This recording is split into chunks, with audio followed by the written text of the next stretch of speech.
بوناسيرا وارحب اخواجه، فاهلا بيك في حلقه من اجمل الحلقات اللي ممكن تتفرج عليها. فمن الطبيعي انه يكون في صخب على كل المحطات التلفزيونيه والاذاعيه على جميع المنصات في السوشيال ميديا عن كاس العالم، وبالاخص المونديال اللي جاي قطر 22 بسبب توقع جوده عاليه في تنظيم البطوله وجمال الاستادات اللي عاملينها. ولكن من ضمن 22 دوله عربيه متقسمين 10 في افريقيا و12 في اسيا، فسجلت 8 دول فقط في المونديال، واللي كان فيها ذكريات خالده في اذهان شعوبنا التي لا تنسى. وعلشان كده انت معايا في حلقه بعنوان ما هو تاريخ منتخباتنا العربيه في كاس العالم. وخد بالك الفيديو ده ليه جزئين، هو ده الجزء الاول والجزء الثاني هتلاقيه تحت في الديسكربشن، فهتشارك في ال50 وتقل الشاي المره دي عشان عايزك مصحصح. ويلا بينا خش بالانترو ابو فكر.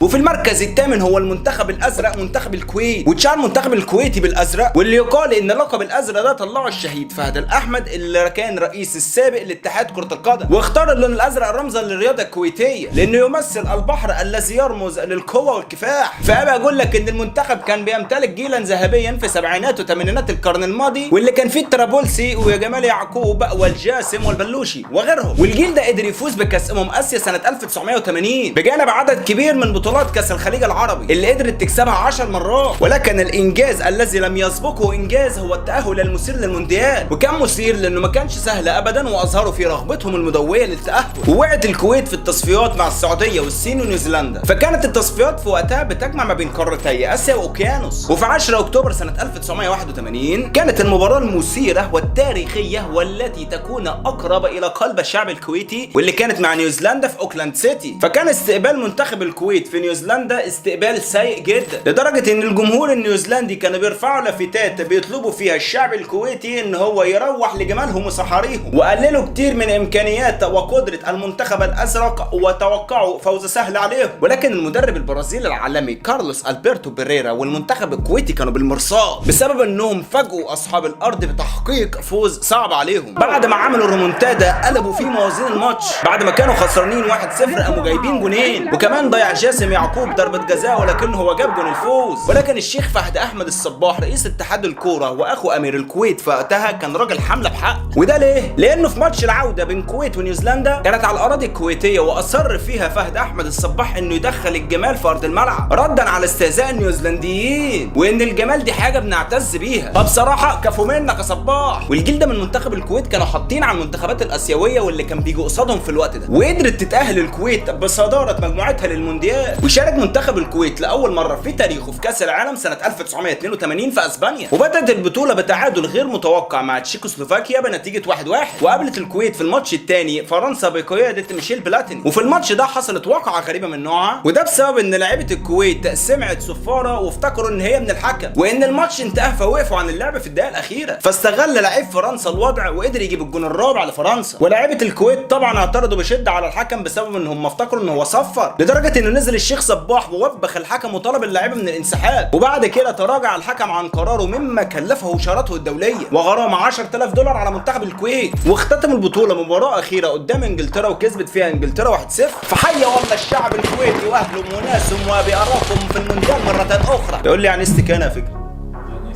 يعني استكانه؟ معلش مستكان استكانه يعني 50 شاي بس بالكويت. فشارك في الاستكانه وتعالى حدانا.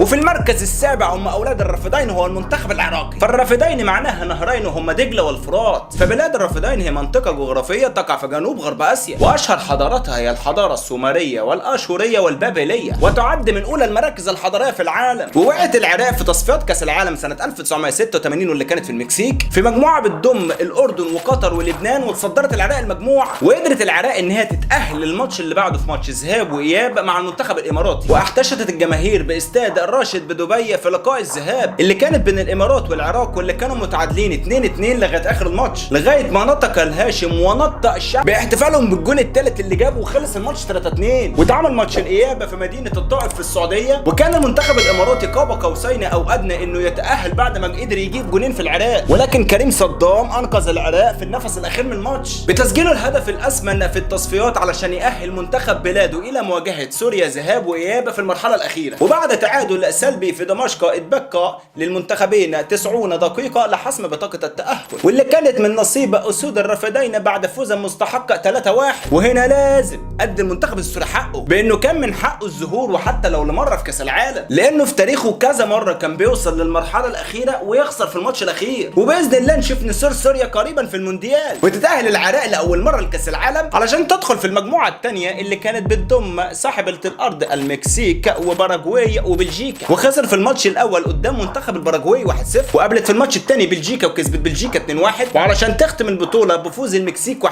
فالجماهير العراقية بتتذكر الكتيبة اللي صنعت الإعجاز ليهم بالتأهل إلى المحفل العالمي الكروي في ظل الظروف الصعبة اللي كانت بتعيشها البلاد. فالمنتخب لعب كل ماتشاته بره أرضه في التصفيات. فوالله شابوه للعراق وأهل العراق، وأحب أقول إلى كل عراقي في النهاية تشاكو ماكو. وفي المركز السادس هو المنتخب الأبيض، المنتخب الإماراتي، وتسمى الأبيض بسبب إنه بعد ما تأسيس المنتخب كانوا بيلبسوا اللون الأبيض. وكمان الأبيض هو أحد ألوان العلم الإماراتي، واللي بيملكوا أطول برج في العالم هو برج خليفة، واللي عندهم تاني أكبر مدينة ملاهي مغطاة في العالم وهي علم فيراري. فالواحد ما ينفعش يعدي العظمة دي أقسم بالله. وشارك الأبيض في مونديال إيطاليا سنة 1990. وطبعا الكورة هي اللي كانت مهيمنة على سوق الأخبار العالمية في وقتها، والسبب هو استكمال أهم بطولة فيها بتتويج ألمانيا على حساب الأرجنتين. ولكن بعيد عن الاحتفالات الصخابة للألمان وحسرة التانجو بخسارتها للقب وفرحة إيطاليا بحسن التنظيم، فكانت الإمارات بتعيش فرحتها الخاصة، وده بعد تسجيل اسمها في قائمة الشرف المونديالي لأول مرة في تاريخها. وهو حدث لا يزال في الأذهان كثيرا، فاحنا كلنا منتظرين انها تتكرر مرة تانية ويصير جيل جديد يمثل الإمارات في المونديال. فبدأ الأبيض يا الربيعي مشواره في التصفيات مع الزرق وقدر يكسب الكويت 3-2، ولكنه قدر يرجع يكسب باكستان 5-0. بعد كده قدر يرجع يقابل الكويت تاني وقدر يكسب الفوز المهم في مشوارهم على الكويت 1-0. وكان مع اعلان التأهل الدور النهائي من التصفيات بعد فوزه الثاني على باكستان 4-1. فبدأ التصفيات النهائية بتعادل سلبي مع كوريا الشمالية، وبعد كده قدر يكسب الصين 2-1، وتعادل مع السعودية تعادل سلبي، وتعادل مع قطر 1-1. بينما لن ينسى يوم 28 اكتوبر سنة 1989 علشان كان شاهد على الانجاز الاسمن للكرة الاماراتية بالتأهل رسميا الى مونديال ايطاليا سنة 1990 بعد التعادل 1-1 مع كوريا الجنوبية برأسية شهيرة من عدنان الطلياني. فسجل عدنان هدف الامان. فوقعت الامارات في مجموعة بتضم المانيا الغربية حاملة اللقب وكولومبيا ويوغوسلافيا. ولعبت الامارات تم ماتشها الاول في بولونيا قدام كولومبيا وخسرت 2-1. وقابل في الماتش الثاني المنتخب البطل المانيا الغربية في ميلانو، وانتهى الماتش بفوز المنتخب الالماني ب5 أهداف لهدف. وقابلت الامارات في ماتشها الثالث والاخير في كاس العالم وكانت قدام يوغوسلافيا وخلص الماتش بنتيجة 4-1 ليوغوسلافيا. ونبغى نرى الامارات مرة اخرى في المونديال. والله تعرف يعني خاري؟ لا ما بعرف. قل لي خبرني يعني خاري. ما بعرف. خير يا اخويا والله ما انا قايلها لك، انا حاسس انه بيت سوري. وفي المركز الخامس هو منتخب يمكن هو ما يكونش اكتر منتخب عربي وصولا لكاس العالم، لكنه عنده سجل قوي ومميز لانه قدر يوصل للبطوله الاعظم في عالم الكره 3 مرات. وكمان هو بيتميز بانه اول منتخب عربي وافريقي وصولا للمونديال. وهم الفراعنه المنتخب المصري بلدي ثم بلدي، ولقب المنتخب المصري بالفراعنه لاسباب تاريخيه لا رياضيه. وطبعا الاسم ده نسبه الى عهد الفراعنه اللي سكنوا البلد من آلاف السنين وصنعوا فيها أكبر حضارة عرفها التاريخ، وتركوا ورث كبير من الآثار والمعابد والتماثيل واللي أبرزها أهرامات الجيزة وأبو الهول وغيرهم كتير. فقدرت الفراعنة إن هي تشارك في مونديال إيطاليا في نسخته الثانية سنة 1934 بعد الفوز على منتخب فلسطين، واللي كان نظام البطولة في وقتها هو خروج المغلوب. ووقعت مصر مع أقوى منتخبات العالم في وقتها وهو كان منتخب المجر، وخسر قدامه 4-2 وخرجنا من البطولة. وعلى الرغم من الخروج المبكر للمنتخب ولكنه قدر يسجل أول حضور لمنتخب عربي وافريقي في المونديال، وقدر يدخل اللاعب عبد الرحمن فوزي التاريخ بانه جاب جونين قدام منتخب المجر، وبكده يبقى اول لاعب عربي وافريقي يسجل في كاس العالم. وتمشي السنين علشان ترجع مصر انها تشارك في المونديال للمره الثانيه في تاريخها سنه 1990. ويصادف الامر ان المرتين كانت اقيمت البطوله في ايطاليا. فبوناسيرا بقى يا جماعه. ومصر اتصدرت مجموعتها في التصفيات وقابلت الجزائر في التصفيات النهائيه وكسبتها 1-0 علشان تدخل مصر في مجموعه تقيله واللي كانت بتضم هولندا وانجلترا وايرلندا. وفي الماتش الاول نجحت مصر انها تتعادل مع هولندا وتسجيلها للهدف الوحيد عن طريق اللي خلقنا مجدي عبد الغني.